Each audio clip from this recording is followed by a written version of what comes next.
Hello friends, कैसे हैं आप सभी। फ्रेंड्स, आज हम सीटेट की परीक्षाओं में पूछे जाने वाले पर्यावरण अध्ययन के प्रश्नों के संबंध में चर्चा करेंगे, जो आपके सीटेट की विगत परीक्षाओं में पूछे जा चुके हैं और आगामी सीटेट की परीक्षा जो आपकी 2022-23 में होने वाली है उसमें भी पूछे जाएंगे। तो आइए आज पर्यावरण अध्ययन के प्रश्नों की शुरुआत करते हैं। उससे पहले यदि आपने चैनल सब्सक्राइब नहीं किया है तो सब्सक्राइब कर लें, बेल आइकन अवश्य दबा लें, जिससे आपको आगे आने वाली महत्वपूर्ण वीडियो की जानकारी मिलती रहेगी। तो फ्रेंड्स, आइए प्रश्नों की महत्वपूर्ण श्रृंखला की शुरुआत करते हैं। पर्यावरण अध्ययन से संबंधित महत्वपूर्ण प्रश्न।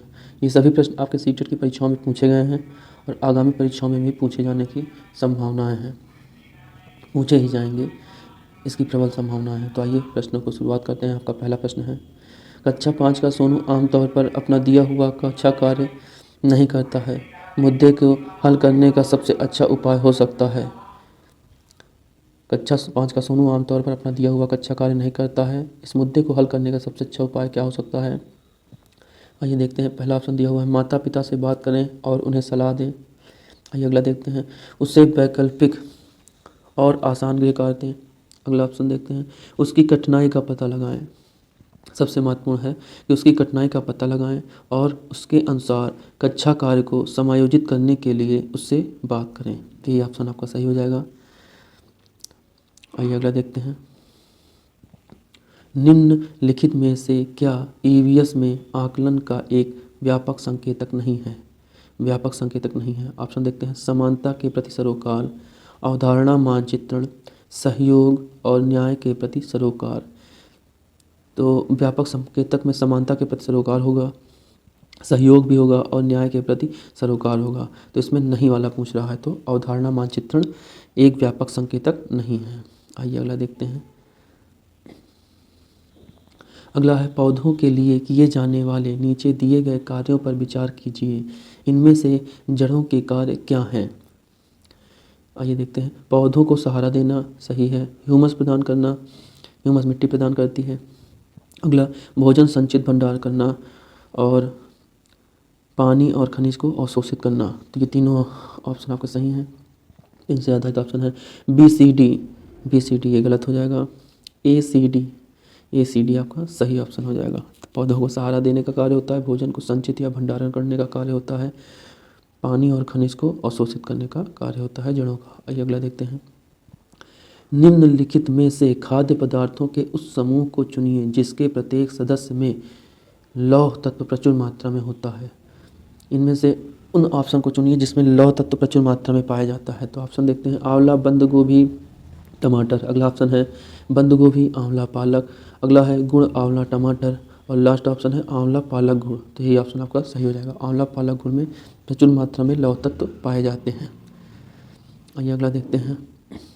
निम्नलिखित में से कौन सा एनसीएफ 2005 के अनुसार ईवीएस पाठ्यक्रम में सुझाए गए 6 विषयों में से एक है।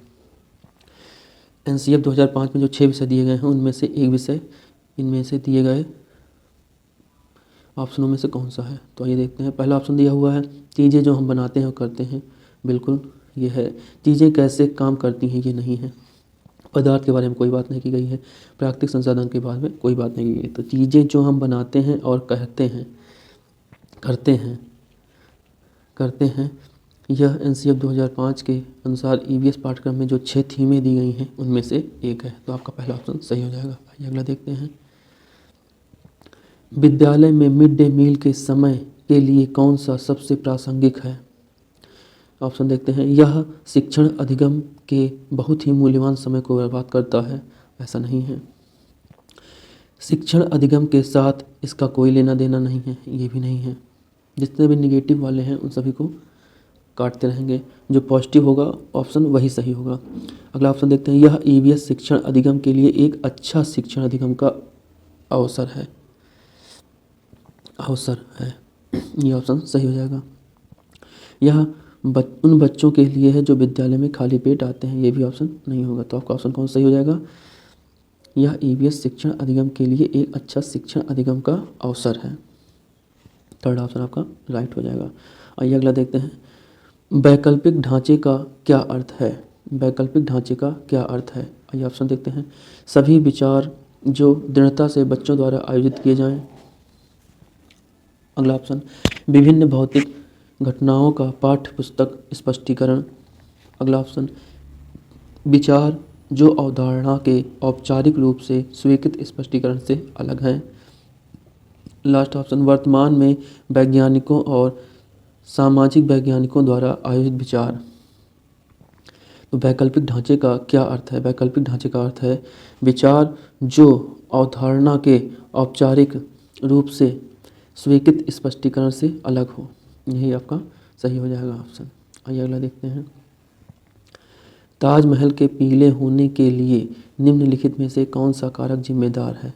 तो आप सभी जानते हैं कि ताजमहल एसिड रेन के कारण पीला पड़ रहा है और एसिड रेन में प्रमुख गैस होती है सल्फर डाइऑक्साइड। तो तीसरा ऑप्शन आपका सही हो जाएगा। तो ताजमहल के पीले होने के लिए निम्नलिखित में से कौन सा कारक जिम्मेदार है? Sulphur dioxide. अगला देखते हैं। समुदाय एक महत्वपूर्ण शिक्षण और अधिगम संस्थान है क्योंकि ऑप्शन देखते हैं। कोई भी समुदाय में उपलब्ध समस्त ज्ञान को बिना आलोचना के स्वीकार कर सकता है। यह सस्ता और सुलभ है। अगला, बुजुर्ग लोग बुद्धिमान हैं और उनके पास समय है। यह वास्तविक परिस्थिति में सीखने का अवसर देता है। तो ये ऑप्शन आपका सही हो जाएगा कि समुदाय एक महत्वपूर्ण शिक्षण और अधिगम का साधन है क्योंकि यह वास्तविक परिस्थिति में सीखने का अवसर प्रदान करता है। आइए अगला देखते हैं। ईवीएस पाठ्य पुस्तक में सपेरों पर एक अध्याय है। इसका उद्देश्य बच्चों को जागरूक करना और संवेदनशील बनाना है कि ऑप्शन देखते हैं। क्यों? तो पशुपालन आजीविका का अच्छा स्रोत है। यह एक अवैध कार्य है सपेरों के लिए क्योंकि बच्चे इन दिनों अक्सर उन्हें नहीं देखते हैं कि सपेरे सांपों को नुकसान नहीं पहुंचाएं और उन्हें अपनी आजीविका से वंचित करने से पहले विकल्पों को प्रदान करने की आवश्यकता है।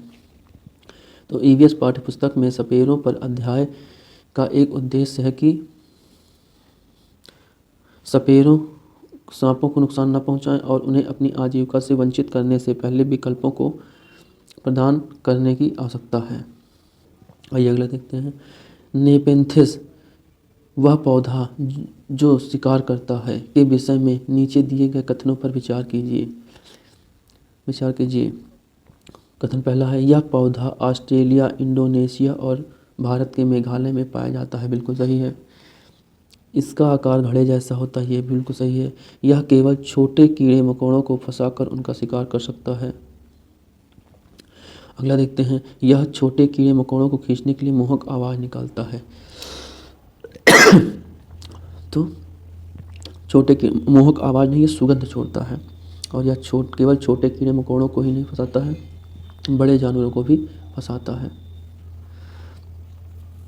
तो इसमें कौन कौन सा आपका कथन सही हो जाएगा? कथन, यह पौधे ऑस्ट्रेलिया, इंडोनेशिया और भारत के मेघालय में पाए जाते हैं। पहला कथन सही है। इसका आकार घड़े जैसा होता है। तो ए और बी आपके सही हो जाएंगे। आइए अगला देखते हैं। तमिलनाडु के निकटवर्ती राज्य हैं। तमिलनाडु के निकटवर्ती राज्य हैं। ये हो गया आपका तमिलनाडु के निकटवर्ती राज्य। ये आपका केरल हो गया, ये आपका कर्नाटक हो गया, ये आपका आंध्र प्रदेश हो गया। तो ये तमिलनाडु के निकटवर्ती राज्य पूछ रहा था। एक हो गया आपका केरल, ये हो गया आपका आंध्र प्रदेश और ये हो गया आपका कर्नाटक। तो कौन सा ऑप्शन हो जाएगा आपका? आंध्र प्रदेश, केरल और कर्नाटक, ये तमिलनाडु के निकटवर्ती राज्य हैं। आइए अगला देखते हैं। निम्नलिखित में से कौन सा पर्यावरण अध्ययन पाठ्यक्रम के सुझावित प्रकरणों का उपप्रकरण है? कौन सा हो जाएगा? परिवार एवं मित्र ये मुख्य है, भोजन मुख्य है, हम चीज़ें कैसे बनाते हैं करते हैं ये मुख्य है। तो इसमें प्रकरणों के उप प्रकरण के बारे में बात करें तो जानवर हो जाएगा आपका, ये उप प्रकरण है। आइए अगला देखते हैं। पर्यावरण अध्ययन में शिल्प कला और चित्रकला को समूह में करके सीखने पर बल दिया जाता है क्योंकि ऑप्शन देखते हैं। कक्षा के अनुशासनहीनता को रोकने के लिए समूह में सिखाना शिक्षकों के लिए एक आसान और बहुत प्रभावशाली होता है। अगला ऑप्शन, समूह में सिखाना सहपाठी द्वारा सीखने को प्रोत्साहित करता है। अगला, समूह में सीखना कक्षा में सामाजिक अंतःक्रिया को बेहतर करता है। अगला है, समूह में सीखना पर्यावरण अध्ययन के पाठ्यक्रम को समय पर पूरा करने में सहायता करता है। तो प्रश्न क्या कर रहा है, पर्यावरण अध्ययन में शिल्पकला और चित्रकला को समूह में करके सीखने पर बल दिया जाता है। क्यों दिया जाता है? पहला ऑप्शन आपका कि अनुशासनहीनता को रोकता है, बिल्कुल सही है, लेकिन उतना सही नहीं है। दूसरा कह रहा है समूह में सीखना सहपाठी द्वारा सीखने को प्रोत्साहित करता है, बिल्कुल सही है। समूह में सीखना कक्षा में सामाजिक अंतःक्रिया को बेहतर करता है, बिल्कुल सही। और समूह में सीखना पर्यावरण अध्ययन के पाठ्यक्रम को समय पर पूरा करने की सहायता करता है, यह कोई महत्वपूर्ण नहीं है। तो कौन कौन सा ऑप्शन आपका सही हो जाएगा? बी और सी, ये दोनों ऑप्शन आपके सही हो जाएंगे। बी सी कहाँ पे है? यहाँ पे है, बी और सी सही हो जाएंगे। आइए अगला देखते हैं। एक कक्षा 5 के शिक्षक एक क्रियाकलाप को संचालन करते हैं जिसमें वह कक्षा के बच्चों से फर्श पर चीनी के कुछ दाने डालने को कहती हैं और उनको चींटियों के आने का इंतज़ार करने को कहते हैं। बच्चों के इस क्रियाकलाप से अर्थपूर्ण सीखने को मिल सकता है यदि शिक्षक बच्चों को क्रियाकलाप का अवलोकन करने को प्रेरित करें। दूसरा ऑप्शन है बच्चों को अनुभव साझा करने के लिए प्रेरित करती है।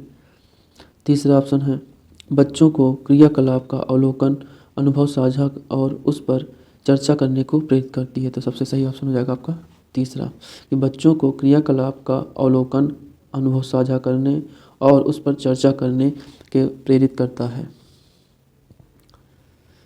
आइए अगला देखते हैं। हाथियों के विषय में नीचे दिए गए कथनों पर विचार कीजिए। हाथी के बारे में बताया गया है, हाथी बहुत कम आराम करता है, एक दिन में 2 से 4 घंटे ही सोता है, बिल्कुल सही है। एक बड़ा हाथी एक दिन में 200 किलोग्राम से अधिक पत्तियां और झाड़ियां खा लेता है। अगला देखते हैं। इन्हें पानी और कीचड़ में खेलना बहुत भाता है, इनसे इनके शरीर को ठंड मिलती है, बिल्कुल सही है। किसी हाथियों के झुंड में सबसे बुजुर्ग आदमी ही सभी फैलते हैं। किसी हाथियों के झुंड में सबसे बुजुर्ग हथनी ही सभी फैसले लेती है, यहाँ पे हो जाएगा हथनी ही सभी फैसले लेती है। तो कौन सा हो जाएगा? बिल्कुल सही है, सी भी सही है आपका,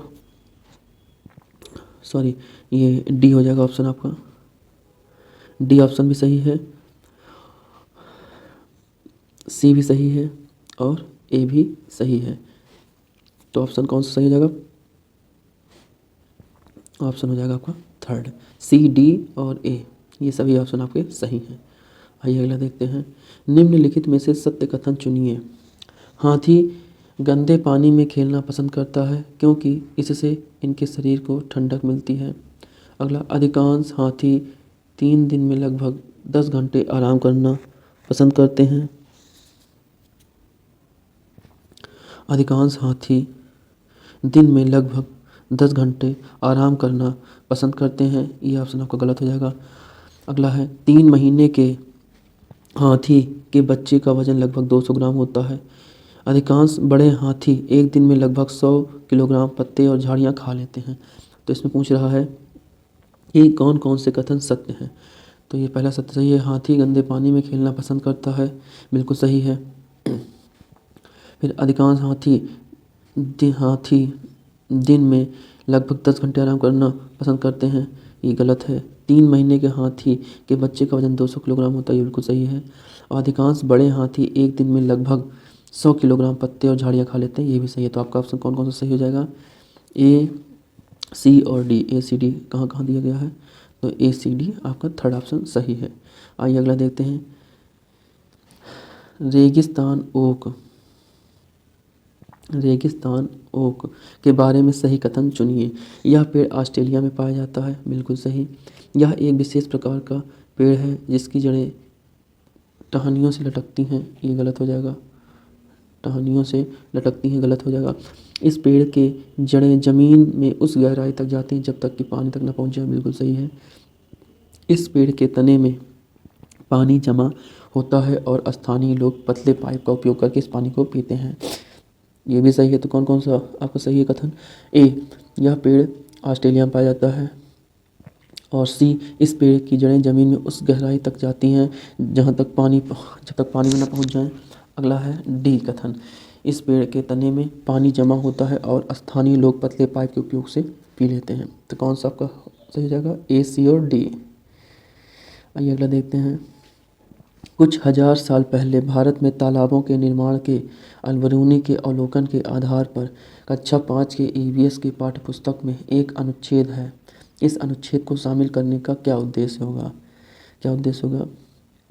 पहला दिया गया है, यह इतिहास के स्रोतों की पहचान करने में शिक्षार्थियों की मदद करता है, सही है।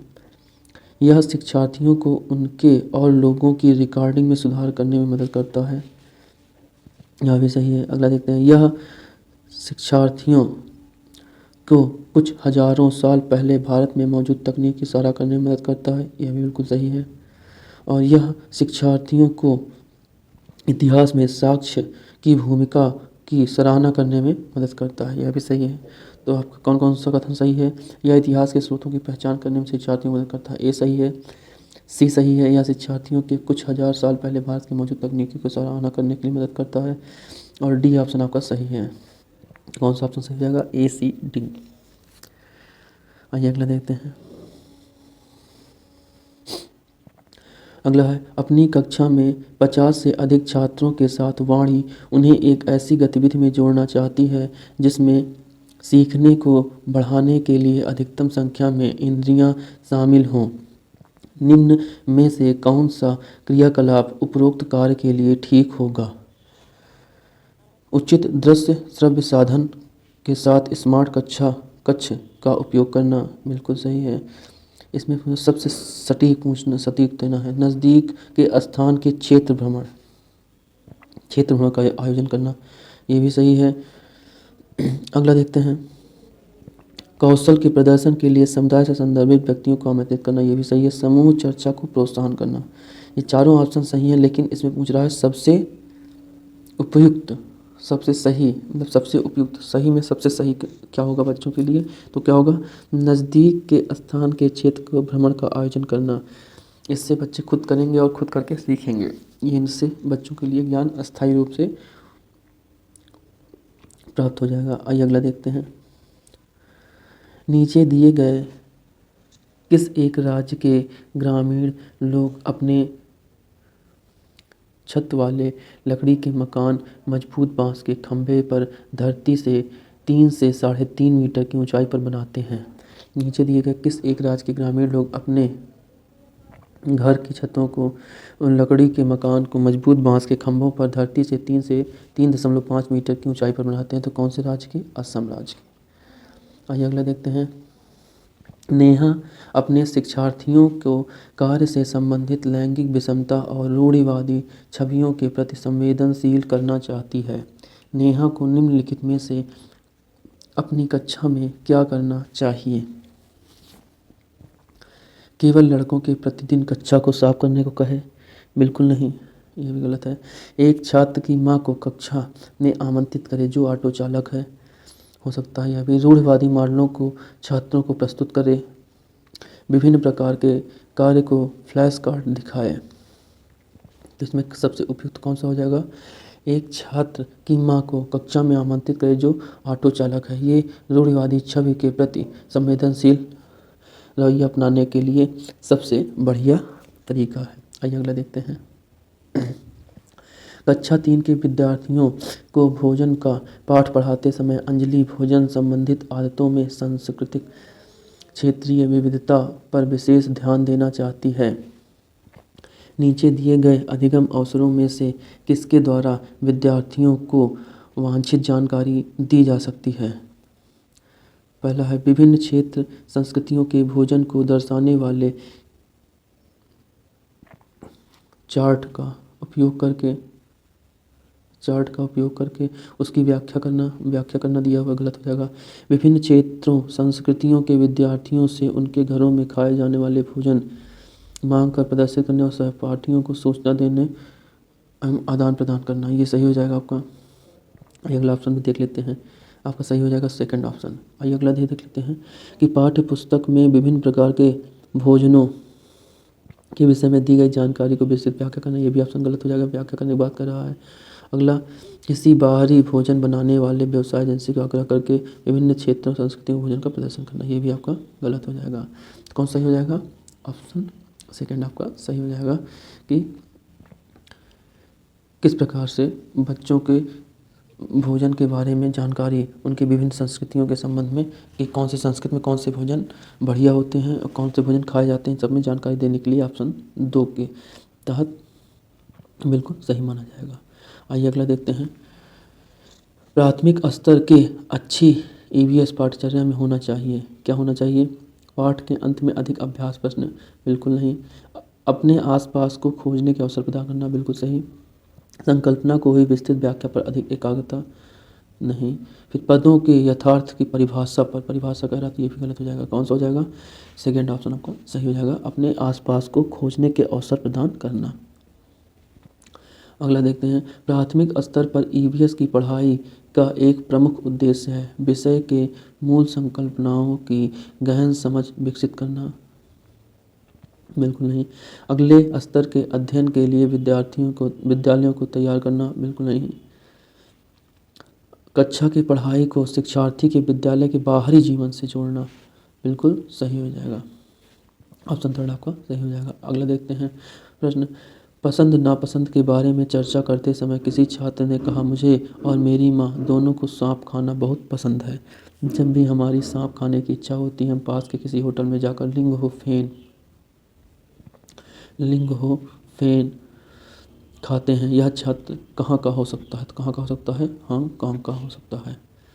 आइए अगला देखते हैं, नीचे दी गई कौन सी जानकारी एक आरक्षित रेल टिकट से प्राप्त की जा सकती है? टिकट बुक करने की तारीख और समय, यात्रा शुरू करने की तारीख और समय, बिल्कुल सही। डिब्बे का नंबर, बर्थ का नंबर और किराया, बिल्कुल। यात्रा करने वाले का नाम, आयु और लिंग, बिल्कुल सही। ट्रेन का नंबर और नाम और स्टेशन जहाँ से ट्रेन पकड़नी है और अंतिम स्टेशन का नाम, बिल्कुल सही। और अगला कह रहा है अंतिम स्टेशन पर पहुँचने की तारीख और समय, ये नहीं होगा।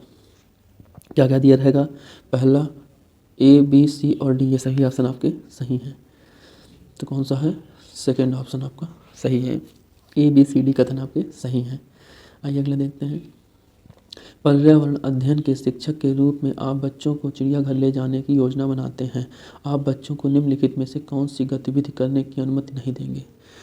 कौन सी अनुमति नहीं देंगे? इस पर ध्यान दीजिएगा, नहीं देंगे, अनुमति को नहीं देंगे। चिड़ियाघर के जानवर के लिए बहुत सारे खाने की सामग्री ले जाना, नहीं, यही हो जाएगा गलत। चिड़िया के घर के विभिन्न जानवरों के भोजन खाते हैं या पता लगाना, ये कहेंगे। चिड़ियाघर में जानवरों को वह देखेंगे, उनकी फ़ोटो क्लिक करेंगे, ये भी सही है। चिड़ियाघर में उन्हें जो देखा उनका चित्र बनाने के लिए उनकी ड्राइंग की कॉपी के साथ ले जाने के लिए कहेंगे, ये सभी सही हो जाएंगे। आपका पहला ऑप्शन गलत हो जाएगा। आइए अगला देखते हैं, मानचित्र पढ़ने के लिए आवश्यक कौशल में शामिल है अभिव्यक्तात्मक योग्यताओं को बाहर निकालने के लिए विलक्षण संप्रेषण कौशल, ये नहीं होगा। दूसरा ऑप्शन कह रहा है स्थान, दूरी और दिशा के सापेक्ष स्थिति को समझने की योग्यता, यही आपका दूसरा ऑप्शन सही हो जाएगा। मानचित्र पढ़ने के लिए आवश्यक कौशल शामिल है स्थान, दूरी और दिशाओं के सापेक्ष स्थिति को समझने की योग्यता, आपका सही हो जाएगा। आइए अगला प्रश्न देखते हैं, पर्यावरण अध्ययन की पाठ्य पुस्तक में रेलवे टिकट का एक नमूना दिखाना क्या है? किस कारण से? निष्कर्ष पर पहुंचने की बच्चों की कुशलता का विकास करता है। दूसरा ऑप्शन है बच्चों को वास्तविक जानकारी से अंतःक्रिया करने का अवसर देता है, साथ ही अवलोकन की कुशलता को विकास करता है, ये आपका बिल्कुल सही हो जाएगा। दूसरा ऑप्शन बच्चों को रेल के किराए के बारे में बताता है, बिल्कुल नहीं। रेल में प्रयुक्त विभिन्न संक्षिप्ताक्षरों का ज्ञान उपलब्ध कराता है, यह भी नहीं, आपका सेकंड ऑप्शन सही हो जाएगा। आइए अगला देखते हैं, दोपहर के भोजन अवकाश के बाद पर्यावरण अध्ययन पढ़ाते समय आप यह पाते हैं कि बच्चे पाठ में रुचि नहीं ले रहे हैं, आप क्या करेंगे?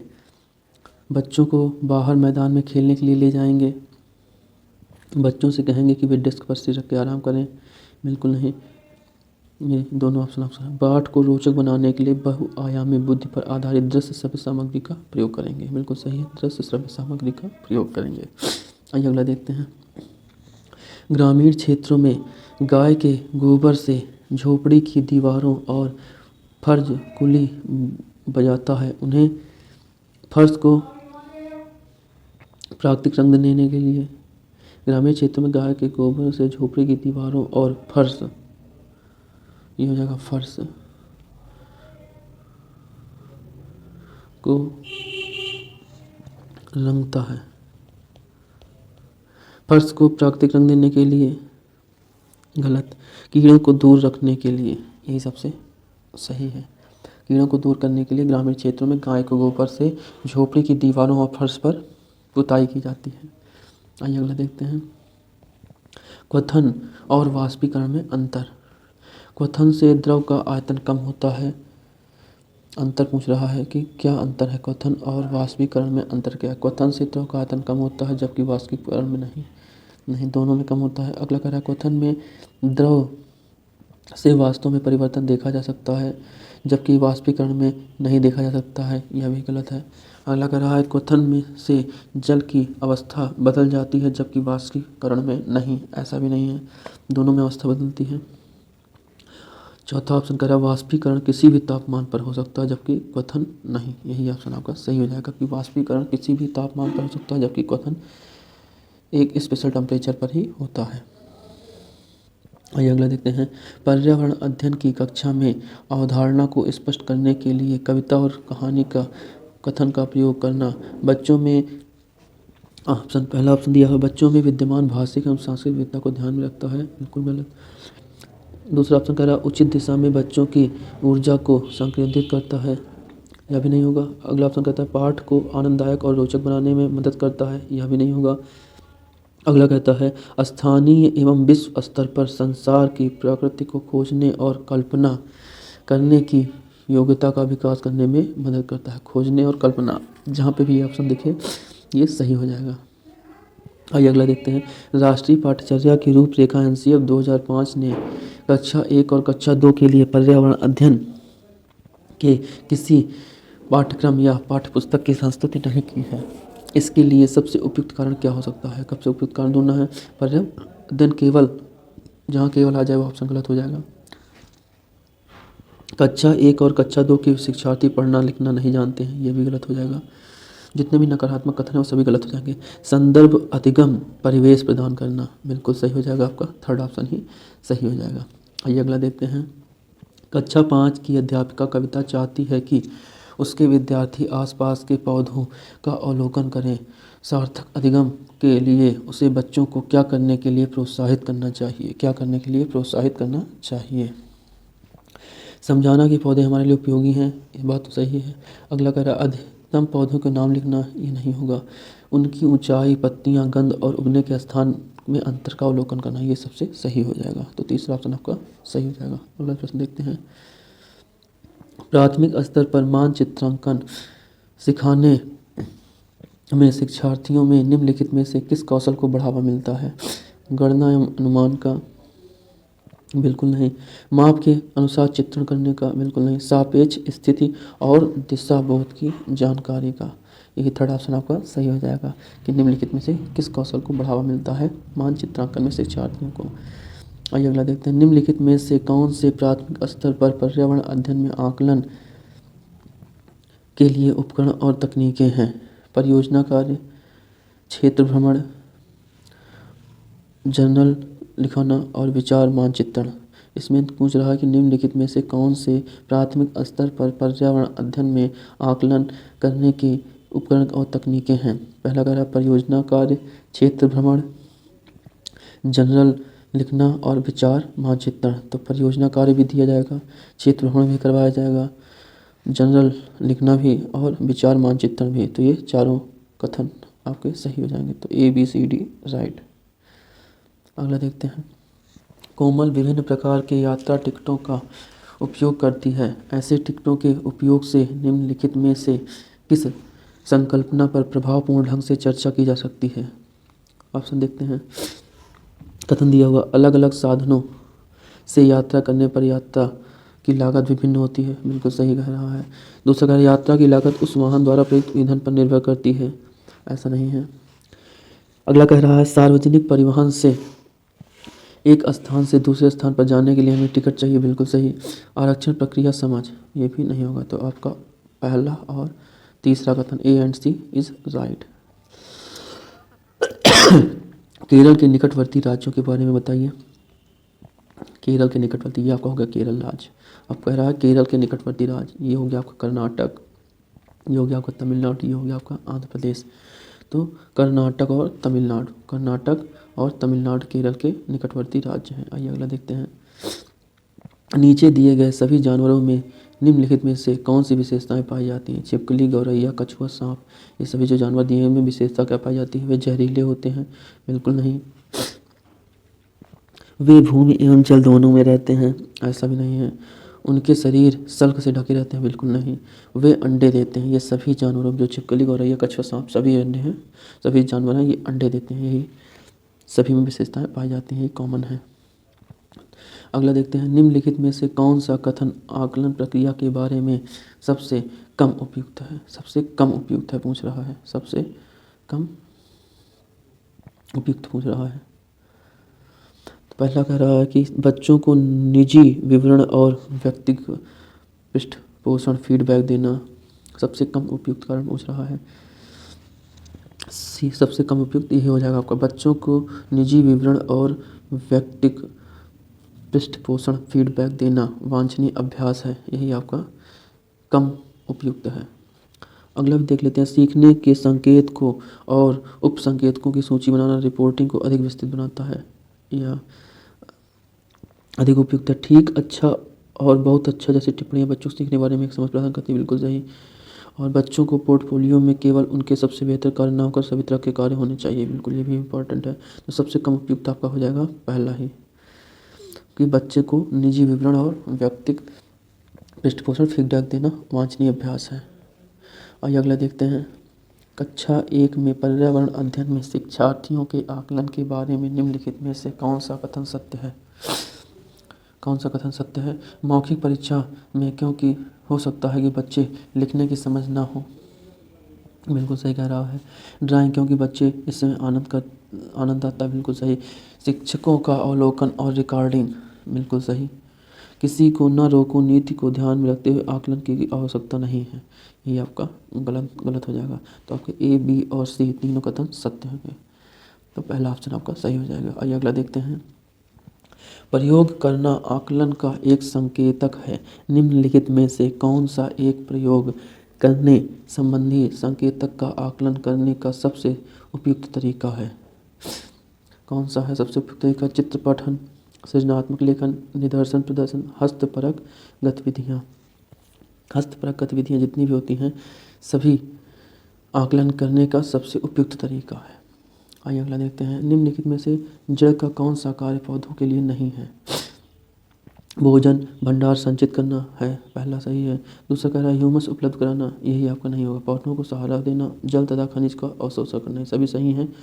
ह्यूमस प्रदान करना जड़ का कार्य नहीं है। आइए अगला देखते हैं, पृथ्वी गोल है। वास्तव में पृथ्वी पर ऊपर नीचे कुछ नहीं होता, केवल सापेक्ष होता है। हम भारत के लोग किसके सापेक्ष बिल्कुल उल्टे हैं, तो अगला है, ग्रामीण क्षेत्रों के मकानों के ढांचे वहाँ की जलवायु मौसम की स्थिति से संबंधित है। एक गांव के मकानों के लक्षण नीचे दिए गए हैं। मकान मजबूत बांस के खंभों पर बने होते हैं। अंदर से भी मकान लकड़ी से ही बने होते हैं। मकान ज़मीन से लगभग 3 मीटर से 3.5 मीटर ऊंचाई पर बने होते हैं। मकानों के छत में ढाल होती है। यदि इस गांव में भारी वर्षा होती है तो यह गांव किस राज्य में होना चाहिए। या किसी राज्य विशेष के बारे में विशेषता बताई गई है और उस राज्य में जो गांव है उनमें किस प्रकार के मकान बनाए जाते हैं उसकी विशेषता दी गई है, तो यह विशेषता किस राज्य के गांव में होंगी, तो असम। आइए अगला देखते हैं। पर्यावरण अध्ययन पाठ्य पुस्तक की विषय वस्तु में परिभाषा और व्याख्या को दूर रखना चाहिए, बिल्कुल सही है। पर्यावरण अध्ययन पाठ्य पुस्तक की विषय वस्तु में क्या क्या होना चाहिए, उसके बारे में बात की गई है। तो पहला कहा गया है परिभाषा और व्याख्यानों को दूर रखना चाहिए, बिल्कुल सही। रट कर सीखने को हतोत्साहित करना चाहिए, बिल्कुल सही। बच्चों को प्रश्न करने और खोजने का मौका मिलना चाहिए, बिल्कुल सही, ये भी है। बच्चों को केवल लिखित जानकारी दी जानी चाहिए, ये नहीं है। तो आपका कौन सा सही हो जाएगा, ए, बी और सी, ये तीनों सही हो जाएंगे। चौथा आसन आपका सही हो जाएगा। अगला देखते हैं। कक्षा 5 का सोहन अक्सर समय पर पर्यावरण अध्ययन की शिक्षिका के पास 10 कार्य जमा नहीं कर पाता है। इससे निपटने का सर्वोत्तम सुधारात्मक उपाय है। क्या है कि सोहन को जो दत्त कार्य दिया जाता है वह जमा नहीं कर पाता है, तो इस हमेशा नहीं जमा करता है, तो इसका सर्वोत्तम सुधारात्मक उपाय क्या हो सकता है। इस बात के विषय में प्रधानाचार्य को सूचित करना, बिल्कुल नहीं। उसे खेल कूद की कक्षा में जाने से रोकना, ये भी नहीं होगा। अनियमितता के कारण का पता लगाना, बिल्कुल सही। तीसरा ऑप्शन आपका सही होगा कि उसके ऐसा करने का कारण क्या है, तो अनियमितता के कारण का पता करना और सोहन को परामर्श देना, तीसरा ऑप्शन आपका सही हो जाएगा। अगला देखते हैं। वायु प्रदूषण प्रकरण पढ़ाने के लिए 4 अलग अलग विज्ञान शिक्षक 4 तरह की शिक्षण पद्धतियों का प्रयोग करते हैं। निम्नलिखित में से कौन सी पद्धति सबसे ज़्यादा उचित होगी, सबसे ज़्यादा उचित होगी, देखते हैं। पहला है प्रकरण को पूरा करने के बाद अभ्यास में दिए गए सभी प्रश्नों के उत्तर लिखवाना। विद्यार्थियों को वायु प्रदूषण पर वृत्त चित्र दिखाना। विद्यार्थियों से कहना कि वह दीपावली से पहले और बाद में वायु के नमूने इकट्ठे करें और उनकी गुणवत्ता का अध्ययन करते हुए निष्कर्षों की सारणीकृत करें। यही आपका तीसरा ऑप्शन बिल्कुल सही हो जाएगा। आइए अगला देखते हैं। निम्नलिखित में से भोजन बनाने का कौन सा तरीका अच्छा है। सब्जियों को अच्छी तरह से धोकर और फिर काटना, ये पहला ही ऑप्शन आपका सही हो जाएगा कि सब्जियों को पहले अच्छी तरह से धोएं और फिर काटें। अगला देखते हैं। भारोत्तोलकों को प्रायः ज़्यादा मांसपेशियां और बॉडी मास बनाने की आवश्यकता होती है। इस उद्देश्य के लिए उन्हें ऐसा आहार लेने की आवश्यकता है जो इससे भरपूर हो, प्रोटीन से भरपूर खाद्य सामग्री को भारोत्तोलक के लिए अधिक उपयोगी है, जो उनके ज़्यादा मांसपेशी और बॉडी मास बनाने में मदद करता है। आइए अगला देखते हैं। निम्नलिखित में से जीवन प्रक्रियाओं का कौन सा युग पेड़ पौधों और जीव जंतुओं दोनों में मिलता है। वृद्धि और भोजन बनाना, बिल्कुल नहीं। प्रजनन और भोजन बनाना, बिल्कुल नहीं। प्रजनन और अंकुरण, बिल्कुल नहीं। वृद्धि और प्रजनन, जंतु और वनस्पति दोनों में वृद्धि और प्रजनन कॉमन है, ये दोनों में पाया जाता है। पूछ भी रहा जीव और जंतुओं दोनों में, पेड़ पौधे और जीव जंतुओं दोनों में क्या चीज़ समान पाया जाता है, तो वृद्धि और प्रजनन। आइए अगला देखते हैं। भारत में समृद्ध वनस्पति जात और प्राणी जात के बारे में पढ़ाने के बाद विद्यालय द्वारा प्राथमिक कक्षाओं के विद्यार्थियों को रणथंभौर राष्ट्रीय उद्यान ले जाया जाता है। यह किसमें विद्यार्थियों की सहायता करेगा। प्रकृति के प्रति सम्मान विकसित करने में। दूसरा, कक्षीय अधिगम को वास्तविक जीवन की स्थितियों के साथ जोड़ने में। यही ऑप्शन आपका सही हो जाएगा। कक्षीय अधिगम को वास्तविक जीवन स्थितियों के साथ जोड़ने में। आइए अगला देखते हैं। एक संतुलित प्रश्न पत्र बनाने के लिए निम्नलिखित चरणों में से कौन सा क्रम सही तरीका है। पहले डिजाइन तैयार करेंगे, फिर ब्लूप्रिंट तैयार करेंगे, प्रश्न पत्रों को लिखेंगे और उनका संपादन करना, फिर अंक योजना लिखना। यही हो जाएगा आपका सही। पहले डिजाइन तैयार करेंगे, फिर उसका ब्लूप्रिंट तैयार करेंगे, फिर प्रश्न पत्र को लिखेंगे और उसका संपादन करेंगे, फिर अंक योजना लिखेंगे। यही क्रम आपके प्रश्न पत्र बनाने का बिल्कुल सही तरीका है। आइए अगला देखते हैं। उस वैज्ञानिक का नाम बताइए जिसने सर्वप्रथम मच्छर के पेट के अंदर की जांच की और यह सिद्ध किया कि मलेरिया मच्छर से फैलता है तथा इस अनुसंधान के लिए दिसंबर 1902 में चिकित्सा के क्षेत्र में उसे नोबेल पुरस्कार दिया गया। तो कौन है वो, रोनाल्ड रॉस। आइए अगला देखते हैं। हाथियों के झुंड के बारे में सही कथन चुनिए। कौन सा कथन सही है। पहला कथन है हाथियों के झुंड में केवल हाथियाँ और 14-15 वर्ष के बच्चे ही रहते हैं। कह रहा है हाथियों के झुंड में केवल हथिनियाँ और 14 से 15 वर्ष तक के बच्चे रहते हैं। बिल्कुल सही। हाथियों के झुंड में किसी एक ही परिवार के सदस्य होते हैं, ये गलत है। झुंड के सबसे बुजुर्ग हथिनी पूरे झुंड का नेता होती है, ये भी सही है। एक झुंड में हाथियों और बच्चों की संख्या कितनी भी हो सकती है, ये भी सही है, नहीं है। तो इसमें पूछ रहा है कि कौन कौन से कथन सही हैं। तो हाथियों के झुंड में केवल हथिनियाँ और 14 वर्ष से 15 वर्ष तक के बच्चे रहते हैं, ये सही है पहला आपका। और दूसरा सही है कि झुंड की सबसे बुजुर्ग हथिनी ही पूरे झुंड का नेता होती है। तो कथन ए और सी किसमें है? कथन ए और सी सही है। आइए अगला देखते हैं। राष्ट्रीय पाठ्यचर्या की रूपरेखा 2005 प्राथमिक स्तर पर पर्यावरण अध्ययन शिक्षण का प्रमुख उद्देश्य क्या होना चाहिए? विषय, पहला ऑप्शन है विषय की आधारभूत संकल्पनाओं को आधारभूत समाज का विकास। दूसरा ऑप्शन कह रहा है विषय के आधारभूत सिद्धांतों को स्मरण करना। बिल्कुल नहीं। कक्षा छात्रों को विद्यालय के बाहरी जीवन से जोड़ना, यही आपका सही है। विद्यालय के बाहरी जीवन से जोड़ना ही राष्ट्रीय पाठ्यचर्या की रूपरेखा 2005 का मेन उद्देश्य था। आइए अगला देखते हैं। प्रियंका कक्षा 3 के शिक्षार्थियों को जानवर हमारे साथ प्रकरण से परिचित कराना चाहती है। प्रकरण को और अधिक रोचक तरीके से प्रस्तुत करने के लिए निम्नलिखित में से कौन सी युक्ति सर्वाधिक उपयुक्त होगी? कौन सी युक्ति सर्वाधिक उपयुक्त होगी? तो पहला कह रहा है विभिन्न जानवरों के चित्रों को प्रदर्शित करने वाले चार्ट का प्रयोग करना सबसे उपयुक्त पूछ रहा है। दूसरा कह रहा है विभिन्न जानवरों के चित्रों को श्याम पट्ट। प्रियंका कक्षा 3 के शिक्षार्थियों को जानवर हमारे साथ प्रकरण से परिचित कराना चाहती है। प्रकरण को और अधिक रोचक बनाने के तरीके प्रस्तुत करने में निम्नलिखित में से कौन सी युक्ति सर्वाधिक उपयुक्त होगी? सर्वाधिक उपयुक्त युक्ति पूछ रहा है। तो सर्वाधिक उपयुक्त युक्ति कौन सी होगी? विभिन्न जानवरों के चित्रों को प्रदर्शन करने वाली चार्ट का प्रयोग करना, सही है, लेकिन सबसे उपयुक्त पूछ रहा है। अगला देख लेते हैं। विभिन्न जानवरों के चित्रों को श्याम पट्ट पर बनाना, ठीक है, ये भी। अगला देखते हैं। जानवरों तथा उनकी उपयोगिता पर आधारित फिल्म प्रदर्शित करना, सबसे उपयुक्त युक्ति यही होगी कि उनके जानवरों की क्या उपयोगिता है इस पर आधारित फिल्म प्रदर्शित करना। तो आपका तीसरा ऑप्शन सही हो जाएगा। अगला देखते हैं। पर्यावरण अध्ययन में एक अच्छे दत्त कार्य का मुख्य लक्ष्य होना चाहिए। प्रभावी अधिगम के लिए पाठ की दोहराई, बिल्कुल नहीं। दूसरा, समय का बेहतर उपयोग सुनिश्चित करना। शिक्षार्थियों को अनुशासन में बनाए रखना। अधिगम स्तर के अवसर उपलब्ध कराना। जहाँ पर भी अवसर उपलब्ध कराने की बात कही जाए वो ऑप्शन बिल्कुल सही हो जाएगा। आइए अगला देखते हैं। नीचे लोगों के कुछ क्रियाकलाप दिए गए हैं।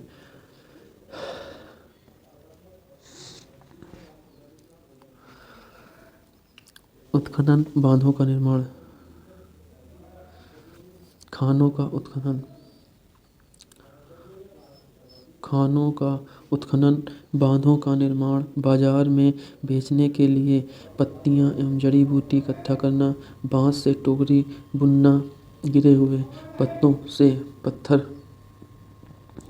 बनाना, गिरे हुए पत्तों से पत्तल बनाना। तो इनमें से क्रियाकलाप में से कौन से जंगलों के गायब होने के लिए जिम्मेदार हैं? तो खानों का उत्खनन और बांधों का निर्माण, यही दो हैं जो जंगलों के गायब होने का प्रमुख कारण है। तो आपका ऑप्शन सेकंड सही हो जाएगा, ए और बी। अगला देखते हैं। नीचे दिए गए कर्तव्यों उत्तरदायित्व का अध्ययन कीजिए। अन्य लोगों का सामान उठाने में मदद करना, पूरे ग्रुप के आगे चलने ताकि ग्रुप पीछे चले, जो चल ना पाए उसे रुकने के लिए कहना, साथी के बीमार होने पर उसका ध्यान रखना और सबके लिए खाने पीने का इंतजाम करना, रुकने और आराम करने के लिए अच्छी जगह ढूंढना। माउंटेनिंग में ग्रुप लीडर की जिम्मेदारी उपयुक्त में से चयन कीजिए। उपयुक्त में से कौन कौन से जिम्मेदारियां हैं जो एक माउंटेनिंग के ग्रुप लीडर के अंदर होनी चाहिए? तो बिल्कुल पूरे ग्रुप के आगे चलना ताकि ग्रुप पीछे पीछे चले, बिल्कुल सही। अन्य लोगों को सामान उठाने में मदद करना, ये भी सही। जो चल ना पाए उसको रुकने के लिए कहना, बिल्कुल सही।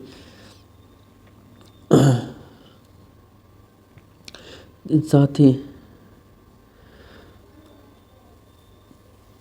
अन्य लोगों के सामान उठाने में मदद करना, ये आपका सही हो जाएगा। जो चल ना पाए उसे रुकने के लिए कहना, बिल्कुल नहीं। साथी के बीमार होने पर उसका ध्यान रखना और सबके लिए खाने पीने का इंतज़ाम करना, ये भी सही हो जाएगा आपका डी कथन। और रुकने और आराम करने के लिए अच्छी जगह ढूंढना, ये भी। तो कौन कौन से हो जाएंगे, ए, डी और ई, ये तीनों आपके सही हो जाएंगे। तो चौथा ऑप्शन आपका सही हो जाएगा, ए, डी, ई। अगला प्रश्न है, एक शिक्षक खाना किस प्रकार से खराब होता है पर एक प्रयोग करता है। शिक्षक बच्चों के समूह बनाकर उनको प्रयोग से संबंधित सामग्री देता है। शिक्षक बच्चों के समूह क्यों बनाता है। पहला ऑप्शन दे रहा है, कथन है शिक्षक सहपाठी अधिगम का समर्थन करता है, बिल्कुल सही। शिक्षक बच्चों के सामाजिक अंतःक्रिया में सुधार करता है, दूसरा कथन भी सही है। समूह अधिगम बिना भार के पर्यावरण अध्ययन के अधिगम का प्रभावशाली तरीका है। चौथा देखते हैं, कक्षा में अनुशासन को बनाए रखने के लिए समूह में अधिगम एक महत्वपूर्ण युक्ति है। तो आपका कथन पहला और दूसरा सही हो जाएगा, A and B option second आपका सही हो जाएगा। अगला देखते हैं, निम्नलिखित में से कौन सा पर्यावरण अध्ययन का उद्देश्य नहीं है। बच्चों को पाठ्य पुस्तक की परिभाषाएं प्रदान करने के लिए प्रोत्साहित करना, यही पहला ही ऑप्शन आपका सही हो जाएगा कि पर्यावरण अध्ययन का उद्देश्य नहीं है बच्चों को पाठ्य पुस्तक की परिभाषाएं प्रदान करने के लिए प्रोत्साहित करना, ये उद्देश्य नहीं है। बाकी बच्चों को जिज्ञासा सृजनात्मक करना, ये उद्देश्य है। परिवेश के मुद्दों पर जागरूकता का विकास करना, ये भी उद्देश्य है। और बच्चों को स्वयं अपने हाथों से कार्य करके खोजने और क्रियाकलापों से जोड़ना, ये भी उद्देश्य है। अगला है, नारियल डली हुई किसी भी करी के साथ उबला हुआ टैपियोका निम्नलिखित में से किस क्षेत्र का प्रिय भोजन है। तो किस क्षेत्र का प्रिय भोजन है, केरल राज्य का। अगला है, निम्नलिखित में से त्योहारों के उस समूह को चुनिए जिन्हें पूर्णिमा को मनाया जाता है। दीपावली, महाशिवरात्रि, गुरु नानक जयंती। दूसरा कह रहा है दीपावली, गुरु नानक जयंती, रक्षाबंधन। तीसरा होली, महाशिवरात्रि, बुद्ध जयंती। और चौथा है होली, रक्षाबंधन और गुरु नानक जयंती। तो कौन से इसमें ग्रुप है जो पूर्णिमा को मनाया जाता है। तो होली, रक्षाबंधन और गुरु नानक जयंती, ये तीनों पूर्णिमा को मनाए जाते हैं। तो ये ऑप्शन आपका सही हो जाएगा। आइए अगला देखते हैं, नीचे दिए गए शहरों में से किस एक में जीत के पहाड़ जिन्हें रेत के टीले कहा जाता है। रेत के पहाड़ जिन्हें रेत के टीले कहा जाता है कहाँ पर हैं, अफगानिस्तान में, काबुल में, आबू धाबी में, बर्लिन में। नीचे दिए गए शहरों में किस एक में रेत के पहाड़ हैं जिन्हें रेत के टीले भी कहा जाता है। तो कहाँ पर है, आबू धाबी में। आइए अगला देखते हैं, निम्नलिखित में से कौन सा वर्तमान पर्यावरण अध्ययन पाठ्यक्रम के 6 मुख्य थीमों में से एक नहीं है। काम और खेल, भोजन, आवास, हम चीज़ें कैसे बनाते हैं, ये तीनों हैं और ये नहीं है। तो यही ऑप्शन आपको सही है, काम और खेल यह पर्यावरण अध्ययन के 6 थीमों में से नहीं है। अगला देखते हैं, पर्यावरण अध्ययन में बच्चों को पाठ्य पुस्तकों और शिक्षकों के अलावा अन्य स्रोतों की मदद लेने के लिए प्रोत्साहित करना चाहिए, क्योंकि पर्यावरण अध्ययन सीखने के लिए पाठ्य पुस्तक और शिक्षक के स्रोत नहीं हैं। अगला कह रहा है, यह पर्यावरण अध्ययन सीखने के लिए समुदायों और माता पिता की उपस्थिति का विकास करेगा। तीसरा कह रहा है, यह शिक्षकों को बच्चों की पृष्ठभूमि जानने का अवसर देगा, सही कह रहा है। चौथा कह रहा है, यह बच्चों के सुंदर सेहत और मनोक्रियात्मक कौशल का विकास करेगा, यह भी। कौन कौन से ऑप्शन आपके कथन सही हो जाएंगे इसमें। पहला कथन है, पर्यावरण अध्ययन सीखने के लिए पाठ्य पुस्तक और शिक्षक के स्रोत पर्याप्त नहीं है। दूसरा कह रहा है, यह पर्यावरण अध्ययन सीखने के लिए समुदाय माता पिता की उपस्थिति का विकास करेगा, बिल्कुल सही है। तीसरा कह रहा है कथन, यह शिक्षकों को बच्चों की पृष्ठभूमि जानने का अवसर देगा, ये भी सही है। तो ए, बी, सी तीनों सही हैं। तो ऑप्शन आपका तीसरा ऑप्शन सही हो जाएगा। अगला प्रश्न देखते हैं, पर्यावरण अध्ययन की कक्षा में संकल्पनाओं को स्पष्ट करने के लिए कविताओं और कहानी कथन का प्रयोग करने में सहायता करना है। पाठ को आनंददायी आलोचक बनाने में। दूसरा ऑप्शन कर रहा है, स्थानीय एवं वैश्विक स्तर पर संसार की प्रकृति को खोजने और कल्पना करने की योग्यता को बढ़ावा देने में। कल्पना करने की योग्यता को बढ़ावा देने में ही ऑप्शन आपका सही हो जाएगा। अगला देखते हैं, सांपों के संदर्भ में सही कथन चुनिए। पहला कथन है हमारे देश में केवल 4 तरह के जहरीले सांप पाए जाते हैं। बिल्कुल सही। नाग कोबरा जहरीले सांपों का एक प्रकार है। बिल्कुल सही। जहरीले सांप के 4 खोखले दांत होते हैं। ये गलत है। 2 होते हैं। जब सांप किसी व्यक्ति को काटता है तो जहर इन खोखले दांतों से शरीर में चला जाता है। तीसरी वाला कथन गलत है। चौथा कथन कह रहा है कि सांप के काटने की जो दवाई है सांप के जहर से बनाई जाती है। बिल्कुल सही है। तो ए, बी और डी आपके सही हैं। तो तीसरा ऑप्शन आपका सही हो जाएगा। अगला कह रहा है पर्यावरण अध्ययन के शिक्षकों को बच्चों के दृष्टिकोण को स्वीकार करना और सम्मान देना चाहिए। बिल्कुल। अभिभावकों को विचारों को स्वीकार करने और सम्मान देना चाहिए। विशेषता प्रयोगों पर ध्यान देना चाहिए। पर्यावरण अध्ययन के शिक्षकों को किस पर ध्यान देना चाहिए? तो हो जाएगा बच्चों के दृष्टिकोण को स्वीकार करना एवं सम्मान देना चाहिए। बिल्कुल सही। यही पहला आपका सही हो जाएगा। पर्यावरण अध्ययन के शिक्षकों को बच्चों के दृष्टिकोण को स्वीकार करना चाहिए एवं उन्हें सम्मान देना चाहिए। अगला है कक्षा में एक प्रभावी शिक्षण अधिगम प्रक्रिया होती है जब शिक्षक बच्चों के ज्ञान को पढ़ाई जाने वाली नई संकल्पना के साथ जोड़ने में सहायता करता है। इसके पास में निहित उद्देश्य है किसको बढ़ावा देना? शिक्षार्थी स्वायत्तता को, पुनर्बलन को, ज्ञान का संबंध एवं स्थानांतरण। ये आपका तीसरा सही हो जाएगा। ज्ञान का संबंध एवं स्थानांतरण यही निहित उद्देश्य है। आइए अगला देखते हैं। एक पब्लिक स्कूल में प्रत्येक कक्षा में लगभग 2 से 3 विशेष आवश्यकता वाले कुछ बच्चे शारीरिक या मानसिक रूप से विकलांग हैं। यह बच्चे अन्य बच्चों के साथ उसी कक्षा में एक साथ पढ़ते हैं। उपरोक्त पब्लिक स्कूल निम्न में से किसका पालन करता है? समावेशी शिक्षा का पालन करता है। समवयस्क बिल्कुल नहीं। प्रतिपूरक अधिगम बिल्कुल नहीं। सतत एवं व्यापक मूल्य में समावेशी शिक्षा किसका? समावेशी शिक्षा का प्रयोग करता है। अगला देखते हैं। नेपेंथिस एक ऐसा पौधा है जो मेढकों, कीड़े मकोड़ों के और चूहों जैसे छोटे जीव को अपने अंदर फंसाकर खा जाता है। हमारे देश में यह कहाँ पाया जाता है? नेपेंथिस एक पौधा है जो कि कीड़े मकोड़ों और चूहों जैसे छोटे जीवों को अपने अंदर फंसा कर खा जाता है। यह हमारे देश में कहाँ पाया जाता है? तो कहाँ पाया जाता है? मेघालय में। अगला देखते हैं। तरुण भारत संघ नामक समूह संबंधित है। तरुण भारत संघ नामक समूह किससे संबंधित है? स्कूल में दोपहर का पका हुआ भोजन बिल्कुल नहीं। आर्थिक रूप से कमजोर वर्ग के बच्चों को निःशुल्क कोचिंग चलाना बिल्कुल नहीं। पुरानी झीलों के पुनर्निर्मित करने में तरुण भारत संघ नामक समूह किससे संबंधित है? पुरानी झीलें उनको पुनर्निर्माण के संबंध में संबंधित है। आइए अगला देखते हैं। नीचे दिए गए पैराग्राफ पढ़िए जिसे गांव के एक छात्र ने अपने घर के विषय में लिखा है। मैं गांव से आया हूं। हमारे गांव में अत्यधिक वर्षा होती है, इसलिए हमारे घर धरती से लगभग 10 से 12 फुट 3 से 3.5 मीटर ऊंचे बने होते हैं। इन्हें मजबूत बांस के खंभों से बनाया जाता है या अंदर से भी लकड़ी के बने होते हैं। यह कहाँ होना चाहिए? उत्तराखंड, असम, आंध्र प्रदेश, तमिलनाडु। तो कहाँ होना चाहिए? असम में। अगला देखते हैं। निम्नलिखित पक्षियों में कौन काफ़ी हद तक अपनी गर्दन को पीछे घुमा सकता है? कोयल, मैना, उल्लू, कौवा। कौन सा पक्षी है जो काफ़ी हद तक अपनी गर्दन को पीछे तक घुमा सकता है? कौन सा है? उल्लू। अगला देखते हैं। ज्योति को यह सिखाया जाता है कि वह प्रश्न पत्र बनाते समय अपने चरणों में अनुपालन करें। ज्योति को यह सिखाया जाता है कि वह प्रश्न पत्र बनाते समय अपने चरणों जो कि क्रम में नहीं दिए गए हैं का अनुपालन करें। इन्हें क्रम में लगाना है। प्रश्न लिखना, रूप या डिजाइन तैयार करना, प्रश्न पत्र का संपादन करना, ब्लूप्रिंट, ये 4 हैं, इनको क्रम में लगाना है। तो पहले क्या करेगा? पहले भी रूपरेखा या डिजाइन को तैयार करेगा, फिर डी ब्लूप्रिंट तैयार करेगा, फिर प्रश्न लिखेंगे, उसके बाद संपादन करेंगे। तो BDAC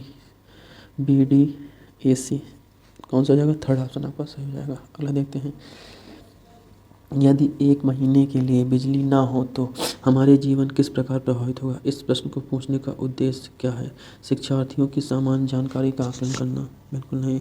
समुचित तरीके से बिजली का प्रयोग करने के प्रति शिक्षार्थियों की संवेदनशील बनाना अगला कह रहा है बिजली के स्रोतों के बारे में शिक्षार्थियों का आकलन करना। अगला कह रहा है चौथा, शिक्षार्थियों की कल्पना परक और चिंतन परक कौशलों का विकास करना, कि बच्चे कल्पना करें और चिंतन करें कि यदि एक माह बिजली नहीं रहेगी तो हमारे जीवन पर क्या प्रभाव पड़ेगा। आइए अगला देखते हैं। कक्षा 3 के शिक्षार्थियों को हमारे दोस्त पक्षी प्रकरण पढ़ाते समय ज्योति नीचे दी गई पद्धतियों का प्रयोग करती है। पक्षी पर आधारित चित्र दिखाती है। विभिन्न पक्षियों की तस्वीरों वाले चार्ट का प्रयोग करना और संक्षेप में उनका विवरण देना। शिक्षार्थियों को नज़दीक के पार्क में ले जाना और उनसे पक्षियों को ध्यान से देखने के लिए कहना। नलिनी किस प्रयोजन के लिए सीखने के विभिन्न उपकरणों का प्रयोग कर रही है? किसके लिए उपयोग कर रही है? शिक्षार्थियों में तर्क शक्ति का विकास करना, अपने पाठ्य योजना का पालन करना, बहुबुद्धि वाले शिक्षार्थियों की विभिन्न आवश्यकताओं को पूरा करना। किस कारण से ये सब कर रही है? तो ये आपका तीसरा हो जाएगा, बहुबुद्धि वाले शिक्षार्थियों को विभिन्न आवश्यकताओं को पूरा करना। अगला प्रश्न देखते हैं। कुछ पक्षी हमारी तुलना में 4 गुना अधिक दूरी तक देख सकते हैं। यह पक्षी कौन से हैं? ऑप्शन दे रहा है फाख्ता, कौवा, मोर, कौवा, चील, बुलबुल, बाज, कबूतर, तोता और चील, बाज और गिद्ध। तो कौन सा हो जाएंगे? चील, बाज और गिद्ध। आइए अगला देखते हैं। निम्नलिखित समूह में उस समूह को चुनिए जिसमें खाना पकाने के तरीके दिए गए हैं। सेंक कर, तल कर और भून कर, बिल्कुल सही। उबाल कर, भून कर, बिल्कुल नहीं। तल कर, भिगो कर, बिल्कुल नहीं। सेंक कर, उबाल कर, बेल कर, बिल्कुल नहीं। सेंक कर, तल कर, भून कर, ये सभी खाना पकाने के तरीके हैं। अगला देखते हैं। पर्यावरण अध्ययन की एक शिक्षिका निम्नलिखित कारणों से अपने कक्षा का प्रारंभ कुछ मुख्य प्रश्न पूछते हुए करती है। सबसे कम प्राथमिकता वाला कारण कौन सा है, उसे चुनिए। शिक्षार्थियों को चिंतन सीमित किया जा सके। पहला ही ऑप्शन आपका गलत हो जाएगा। शिक्षार्थियों को चिंतन को सीमित नहीं करना है बल्कि विस्तृत करना है। शिक्षार्थियों को चिंतन उद्दीपित किया जा सके, बिल्कुल सही है। प्रश्न शिक्षार्थियों में सुप्त सही है और प्रश्न प्रकरण के संदर्भ में परख बनाने में मदद करते हैं, यह भी सही है। इसमें पूछ रहा है सबसे कम प्राथमिकता पहला ही है, शिक्षार्थियों के चिंतन को सीमित करना। अगला देखते हैं। प्राथमिक स्तर की शिक्षा क्यों में मानचित्र बनाने और समझाने के लिए निम्नलिखित में से किन कौशल के विकास की आवश्यकता है? इन कौशलों के विकास। प्राथमिक स्तर की शिक्षा में मानचित्र बनाने और समझने के लिए निम्नलिखित में से किन कौशलों की आवश्यकता है? ऑप्शन देखते हैं। स्थानों के सापेक्ष स्थिति की समझ, बिल्कुल। फिर स्थानों की सापेक्ष दूरी और दिशाओं की समझ, और फिर प्रतीकों और स्केल पैमाने की समझ। स्केल पैमाने के अनुसार इस पर ड्राइंग बनाना। तो आपका ये स्थानों की सापेक्ष स्थिति की समझ, स्थानों की सापेक्ष दूरी और दिशाओं की समझ और प्रतीकों और स्केल पैमानों की समझ, ये 3 हो जाएंगे। ए, बी, सी 3 हो जाएंगे। किस ऑप्शन में है? ए, बी और सी। तीसरा ऑप्शन आपका सही हो जाएगा। अगला देखते हैं। प्राथमिक स्तर पर पर्यावरण अध्ययन में समुदाय सिखाने का एक महत्वपूर्ण साधन है क्योंकि यह वास्तविक स्थितियों में सीखने के अवसर उपलब्ध कराता है। बिल्कुल सही कह रहा है, यह वास्तविक स्थितियों में सीखने के अवसर को उपलब्ध कराता है। अगला देखते हैं। खाद्य संरक्षण के लिए निम्नलिखित में से कौन सा जोड़ा ठीक नहीं है?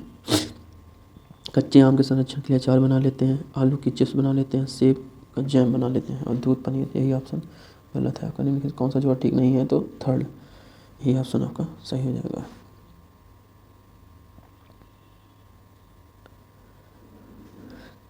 दूध और पनीर। अगला प्रश्न है। बच्चों के द्वारा सब्जी बाजार से इकट्ठा की गई निम्नलिखित सामग्री में से उन्हें पहचानिए जिनके भीतर बीज है। बीज वालों को पहचानिए। आलू, टमाटर, नाशपाती, चीकू, भिंडी, करेला, प्याज, खीरा, इनमें से कौन से बीज वाले हैं? तो कौन कौन से बीज वाले हैं? टमाटर, नाशपाती, चीकू, भिंडी, करेला और खीरा।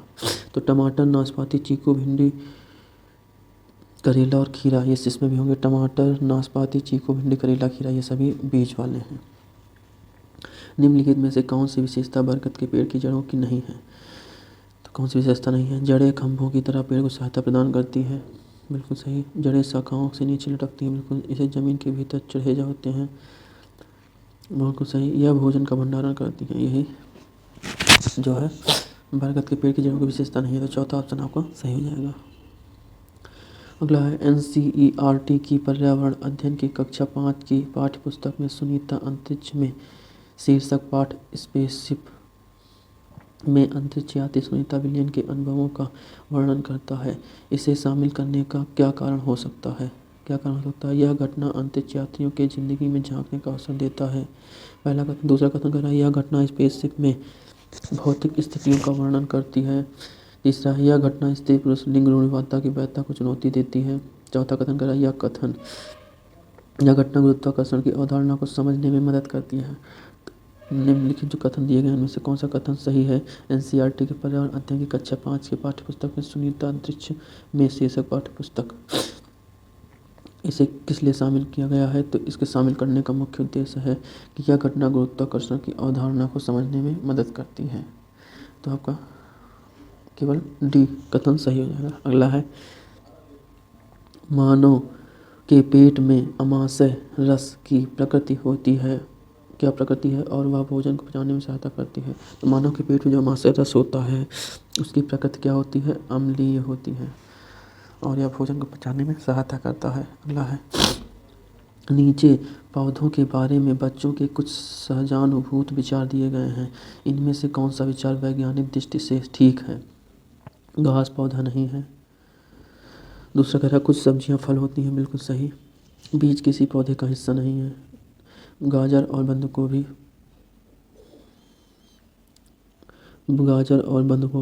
फल नहीं है।